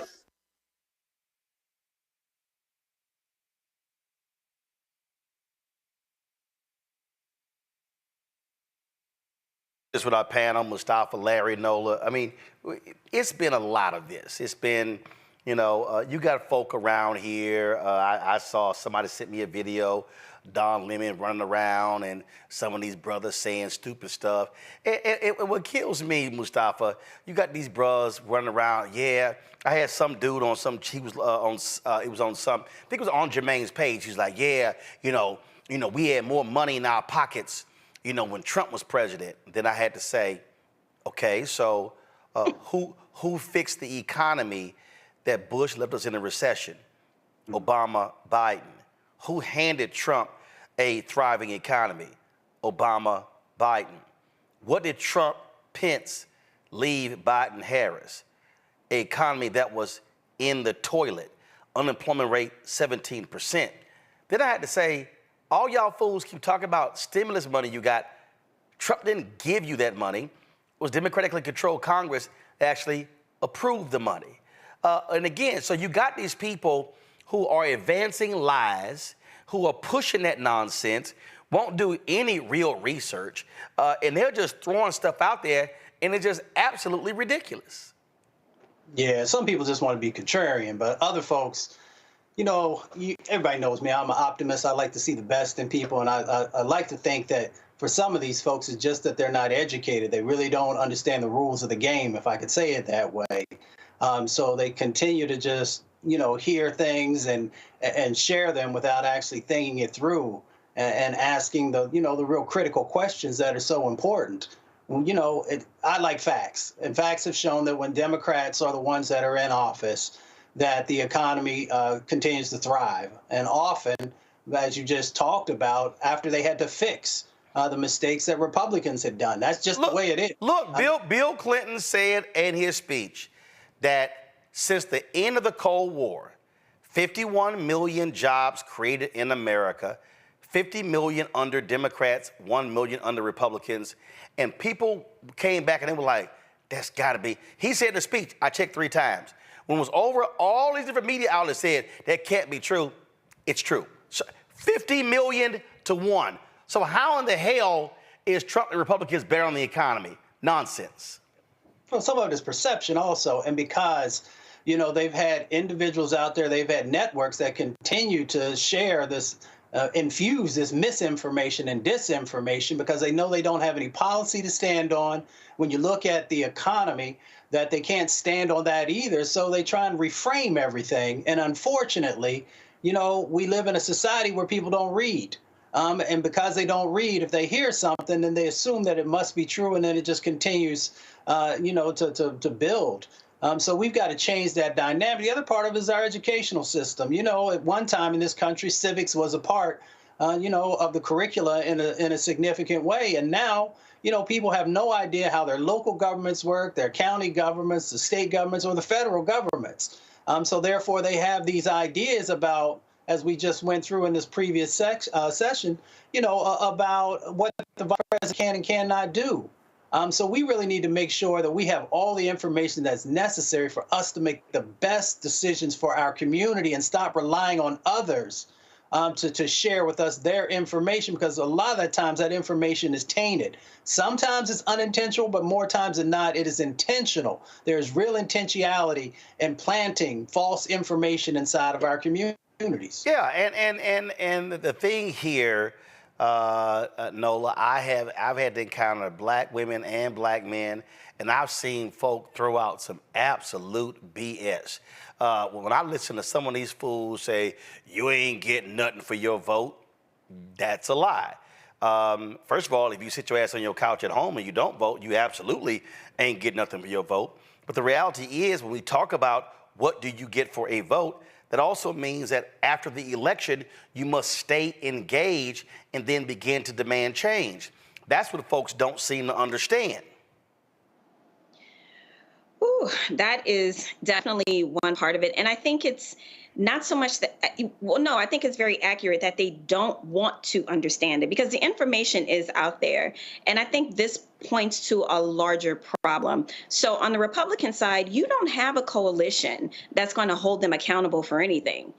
It really is a cult mentality. It really is whatever the dictator, whatever the king says, then that must be true. And then you have a lot of sycophants to go out there and be surrogates and to forcefully push these narratives through. And, you know, part of the conversation you were having with Jermaine, which I thought was very kind of you and very diplomatic, the first part of that video, he was parroting, he may not want to admit it or not, but he was parroting a Republican talking point. And why was he doing that? Because they are very forceful in the way that they say things, in a way that you're like, oh, that's a very good point, and completely distract you from reality, right? So we've had this conversation many times about how Republicans, their forceful and aggressive way of messaging has a way of penetrating through all the noise. And I'll just say one last time, this is something where the content creators, where they cut through that noise. They absolutely do. You do it, Rollin. Reese does it. Clay Kane, Karen, there are some folks out there who are doing it, but the aggressiveness is what the people are asking for. When a Democratic surrogate says, no, this is actually the truth, they don't want that person saying that to be sitting there all prim and proper and should I say demure. They want somebody, like you said, that's going to dig in that behind. They're going to keep that foot on your neck and not relent. That is what the people want. So in terms of people not wanting to understand, you're absolutely right. But the moment they are entertained, you best believe they are going to sit up and listen. So if that's the game we have to play, guess what? Checkmate. Larry, I've had more people, I've gone at it with more people on social media, and you'll sit here and you're knocked down their lies, and they try to throw out more BS. And listen, this is real simple. If you want to vote for Donald Trump, knock yourself out. But the reality is this here. He is a sexual assaulter. He is a liar. He is a narcissist. He is an insurrectionist. He is someone who's kept stolen documents that were classified. He is somebody that inflated the property of the assets of his property. He is somebody who led a fake university. He is somebody who led a fraudulent foundation. All those things are true. Yeah, that's all accurate. And so, Roland, I'm just going to keep it real as it comes to people putting this misinformation out, and VP Harris and former President Trump. For people I see on social media who are posting nonsense, I'm coming for that neck. There's no time for games right now. And, you know, so Roland, the other thing is I want to kind of echo what Nola said about your conversation with Jermaine. And listen, I give you a lot of credit because you certainly educated him, but he deserved to get cooked. And because I think that what's happening is, in terms of, once again, we have a decision about misinformation, and particularly as it relates to Black men, what I'm seeing disproportionately is I'm seeing brothers, as Nola said, echoing these talking points that have nothing to do with making sure we continue to make sure that Black people have the political, social, economic resources to be successful. So we have to, and we're going to have to continue to critique individuals who are putting information out there with large platforms. I think this is the really big difference between the past and today. And the people may have posed questions, but when you pose them to 500,000, million, 2 million people, that could make a difference in the election, literally, in a couple of months. So I implore anyone who's watching this, Roland, I know a lot of people who are actors, et cetera, who are watching this show. If you have questions, like if you in ATL, go to the House, Spelman, Clark, Atlanta, and speak to a political scientist or history professor or somebody. Don't post things on social media that may be inaccurate and may prevent someone from registering to vote or voting if they're registered to vote, because we cannot afford it. But Rollin, shout out to you once again to kind of coming together, giving an opportunity, a platform to discuss these issues. But we don't have time to be putting any information out there that might be destructive. And here's also what's interesting. Jermaine also had posted, that this video here was his most least viewed video. So it also goes to show you about how political content is being suppressed on the platforms, but it also goes to show you how folk will quickly look at mess, look at gossip, look at entertainment, before they look at factual information. And so, I mean, that's just what we're dealing with, and we just have to understand, what's going on here and recognize it. And so people need to understand why we have to give legitimate, truthful information. And again, if I'm debating somebody, and if you say, I don't care, I'm voting for Trump, that's fine. But I'm going to give all of the factual, relevant information about how much of a thug he is and how awful he was in the Oval Office. And so you're going to have to deal with it on your own, but I'm going to still give it to you. Going to a break. We'll be back. Rollin Martin Unfiltered on the Black Star Network. Support the work that we do. Join the Bring the Funk fan club. Send your check and money order. P.O. Box 57196, Washington, D.C. 20037-0196. Cash App is $RM Unfiltered. PayPal R Martin Unfiltered. Venmo is RM Unfiltered. Zelle, Rollin at RollinSMartin.com. Rollin at RollinMartinUnfiltered.com. We'll be right back. Hatred on the streets, a horrific scene, a white nationalist rally that descended into deadly violence. White people are losing their damn minds. An angry pro-Trump mob storms the U.S. Capitol. We've seen We're about to see the rise of what I call white minority resistance. We have seen white folks in this country who simply cannot tolerate black folks voting. I think what we're seeing is the inevitable result of violent denial. This is part of American history. Every time that people of color have made progress, whether real or symbolic, there has been what Carol Anderson at Emory University calls white rage as a backlash. This is the rise of the Proud Boys and the Boogaloo Boys. America, there's going to be more of this. Here's all the Proud Boys, guys. This country is getting increasingly racist in its behaviors and its attitudes because of the fear of white people. The fear that they're taking our jobs, they're taking our resources, they're taking our women. This is white fear.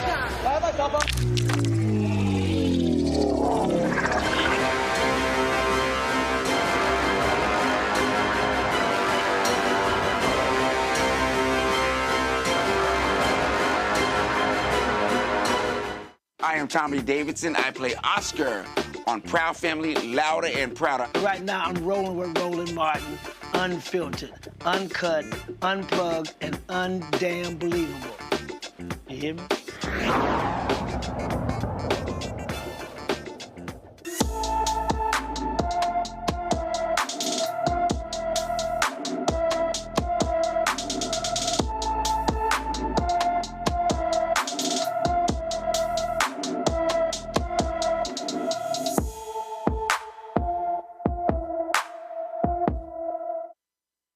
All right, folks, Anthony Edwards has been missing from Chicago since August 7th.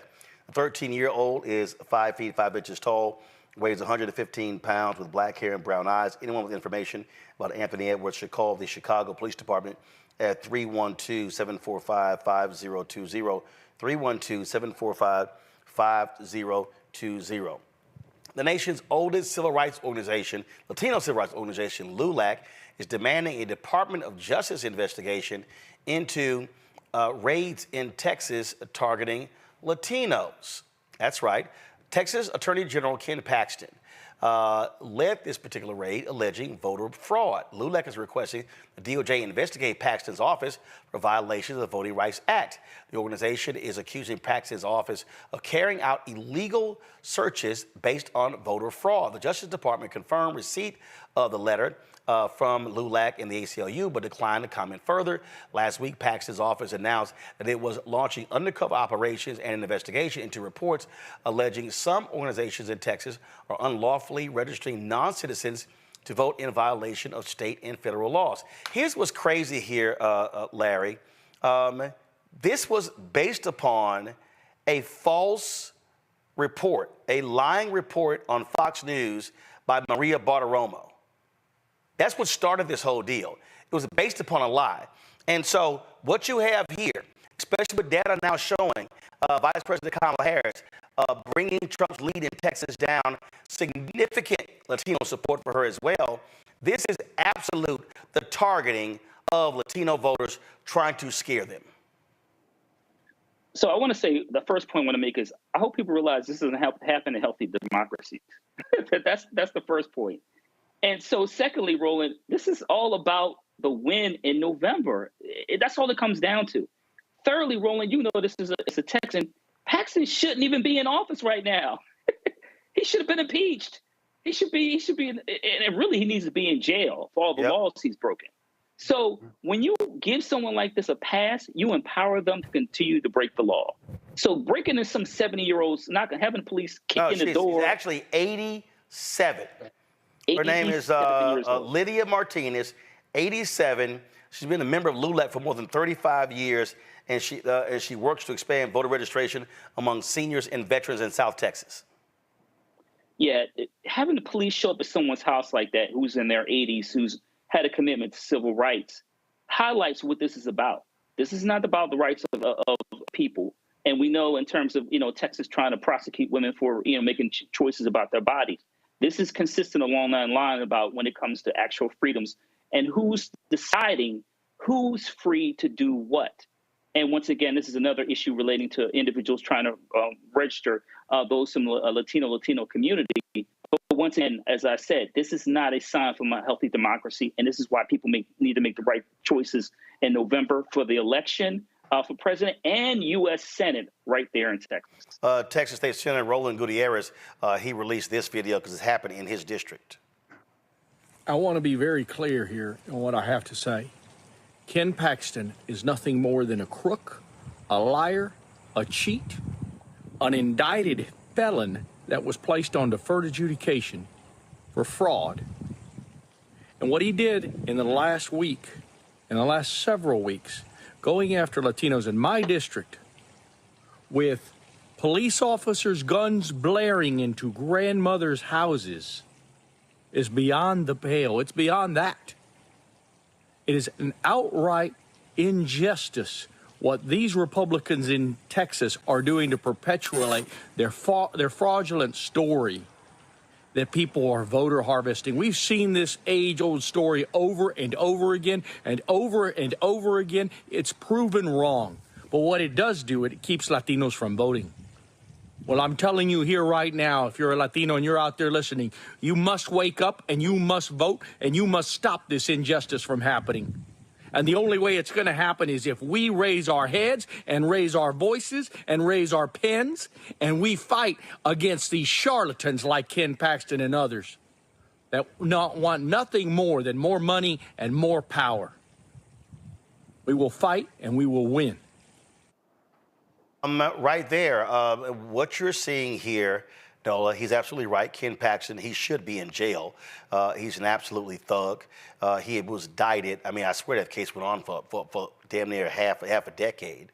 And Republicans, they want to impeach him. But folks got bought off, like Lieutenant Governor Dan Patrick, who got a $3 million donation from Paxton's biggest donor as well. And he was like, oh, no, that didn't impact my view on this. You're right. And then Paxton and Republicans targeted the people who voted against him for impeachment and took several of them out. This is the kind of crap you have going on in Texas. The Republicans there, led by Greg Abbott, Dan Patrick, are running a corrupt thug political operation. First of all, si se puede, honey, I am with Roland. You better go, first of all. Second, what did Plies say today? You either going to vote for the KKK or AKA? I mean, we have seen these thuggish tactics before. Like none of this is new. None of these scare tactics are new, which is why my response to all of this is, Roland, I am tired. And the only course of action cannot just be voting. Some things and laws have to change. The way that rural communities are constantly targeted over and over and over every single election cycle. How is this okay? That's where I'm at with all of this. I think we will get through 24 just fine. I think that we will. But the tactics that are happening in these states and on the ground, that needs to be a different type of mediation. Something needs to happen where our communities are not constantly under threat. And, you know, while I know that the visualization of the KKK versus the AKA might be offensive to some people, when you think about the long history of nation and violence and the type of tactics that are used to keep people from voting, there was a certain group in this country that participated in those types of activities. They don't want to be branded that way. Maybe they shouldn't act that way. Well, but what you have here is you have a media entity that is behind this. Here's ready. Go to my iPad. It was Maria Bartiromo who, it says right here, Fox News, Maria Bartiromo admitted she did no reporting for spouting lies about illegal voting. Her lies on Fox News launched this action by Ken Paxton, and she is still on the air. Fox News allows this blatant lying to happen, and guess what? There's nothing that happens to these people. They just lie with impunity on Fox News. Yeah, we've known that that's not a real news service for decades now. Again, for me, it goes back to what are you going to do about it? And that means that you got to get engaged. So yes, we got to make sure that we're voting. Yes, we got to make sure that we have a strong Department of Justice. But we also got to make sure that economically, that when we have individuals, entities that continue to attack our communities, that continue to try and destabilize our opportunities to fully participate in the civic process, then we got to hit them in the pockets. And we've got to make sure that we understand what that looks like. And you've got to make sure that you're also, you know, it's not an overnight thing. It's not one day where you say, we're going to do X. It has to be a part of a strategy. Yep. And when we don't do that, then we leave ourselves continue to be vulnerable. And just understand that this is what Ken Paxton said on Steve Bannon's podcast. If you want to understand how these people are using their power to steal and rig elections, listen to this. It's certainly critical to my state, and that's why we fought off these 12 lawsuits. We had them in Houston, we had them in San Antonio, we had them in Austin, we had them in the counties where you'd have the most liberal judges. And it was a concerted effort nationally with lots of money going into it. And just knowing that we had 12 lawsuits that we had to win, and if we had lost one of them, like if we lost Harris County, Trump won by 620,000 votes in Texas. Harris County mail-in ballots that they wanted to send out were 2.5 million. Those were all illegal, and we were able to stop every one of them. Had we not done that, we would have been in the very same situation. We would have been on election night. I was watching election night, and I knew when I saw what was happening in these other states that would have been Texas. We would have been in the same boat. We would have been one of those battleground states that they were counting votes in Harris County for 3 days, and Donald Trump would have lost the election. Raleigh, North Carolina. So what he is saying right there is real simple. If people are allowed to vote freely and fairly, Republicans lose. So they can't make an argument. Their way to winning is to suppress votes. Texas has put 1 million people on a suspended list. We keep telling people to check your status. Florida, same thing. They need to cheat to win. We're seeing this in Georgia, in Florida. We're seeing this in Arizona. We're seeing it in Texas. They cannot win if people vote freely. This is the game that they always play over and over and over and over and over again. Tomorrow, we're going to start doing something every single day. We're going to be showing you first of all, be giving you the voter registration deadlines in every single state. So you have that information with you. Now, the last day to register in Texas is October 7th. October 7th. So we're going to be giving you voter registration deadlines, telling you when early voting starts, all of that important information so you can be fully armed. Let me thank Larry, Nola, and Mustafa for being on today's show. Y'all see me rocking my shirt, Vote Like Your Ancestors Died for It. Again, y'all, we see what they're doing. They do not want as many of us to vote as possible. and black people, we cannot be sitting on the sidelines. We cannot be sitting on the couch. We cannot be offering excuses and making excuses. No, yeah, I'm not going to vote. Because you know what? The other person, they're going to vote. And if you're one of those people and you say, oh, you want police reform, understand Donald Trump has said he is going to give cops 100% immunity. That former cop who shot the Air Force senior airman in Florida, still sitting in jail because the judge like, nah, you're not getting out after he was charged with manslaughter. Again, a cop like that, Trump is like, yeah, you're good. The cop who killed Sonia Massey, yep, you're good. So y'all go ahead and play around if you want to. Play around with civil rights if you want to. Play around with redlining if you want to. But I'm telling y'all, this is real. Project 2025, real. This is no joke. And I don't care what Waka Flocka got to say. I don't care what MIA or any of these other so-called rappers got to say. They don't mean jack. Because you know what? They got money. They ain't going to be impacted. But when you look at bread and butter issues that impact our community, I'm telling you right now, this election, it's for the whole ball game. And not just president. U.S. Senate races, congressional House races, gubernatorial races, state representatives, state senators, county commissioners, city council, school board, DAs, district judges, municipal judges. Everybody's on the ballot. And I'm telling you right now, we cannot play games when it comes to voting. And I'm not saying vote is the be-all to end-all, but it is a part of the process, and you better be engaged. Folks, that is it. I will see y'all tomorrow right here, Rollin Martin Unfiltered on the Black Star Network. Tomorrow also, second hour, tomorrow's show, we will be live with the Win with Black Men call. So that's happening tomorrow as well. We got a huge call tomorrow. It'll be our largest since we met about a month ago. And so that's going to be in the second hour of tomorrow's show. So be sure to check that out. If you're a brother, go to winwithblackmen.org to register for tomorrow's call. We really want you to do that. Again, folks, support us in what we do. Your contributions are huge. I cannot tell you. I mean, we fight the battle every single day for advertising money, political money, all of that. Well, I see these ads running on all these other networks. You don't see them here, so we're fighting the battle every single day. So your dollars really play a huge part. We want to be on the road in the battleground states. We want to go to Florida. We want to go to Georgia. We want to go to North Carolina. We want to go to Michigan, go to Pennsylvania. But it requires your support. So please, again, assist us. Send your check and money order to P.O. Box 57196, Washington, D.C., 20037-0196. Cash App is $RM Unfiltered. PayPal, R Martin Unfiltered. Venmo, RM Unfiltered. Zelle, Rollin at RollinSMartin.com, Rollin at RollinMartinUnfiltered.com.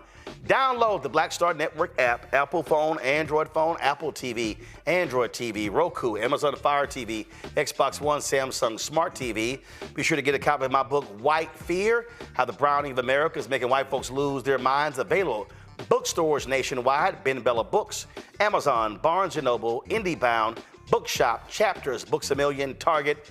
Download the audio version on Audible. Folks, I will see you tomorrow. Holla! Folks, Black Star Network is here.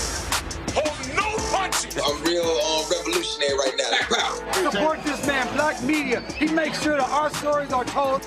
Thank you for being the voice of Black America, Rollin. Stay black. I love y'all. All momentum we have now, we have to keep this going. The video looks phenomenal. See, this difference between Black Star Network and black-owned media and something like CNN. You can't be black-owned media and be scared. It's time to be smart.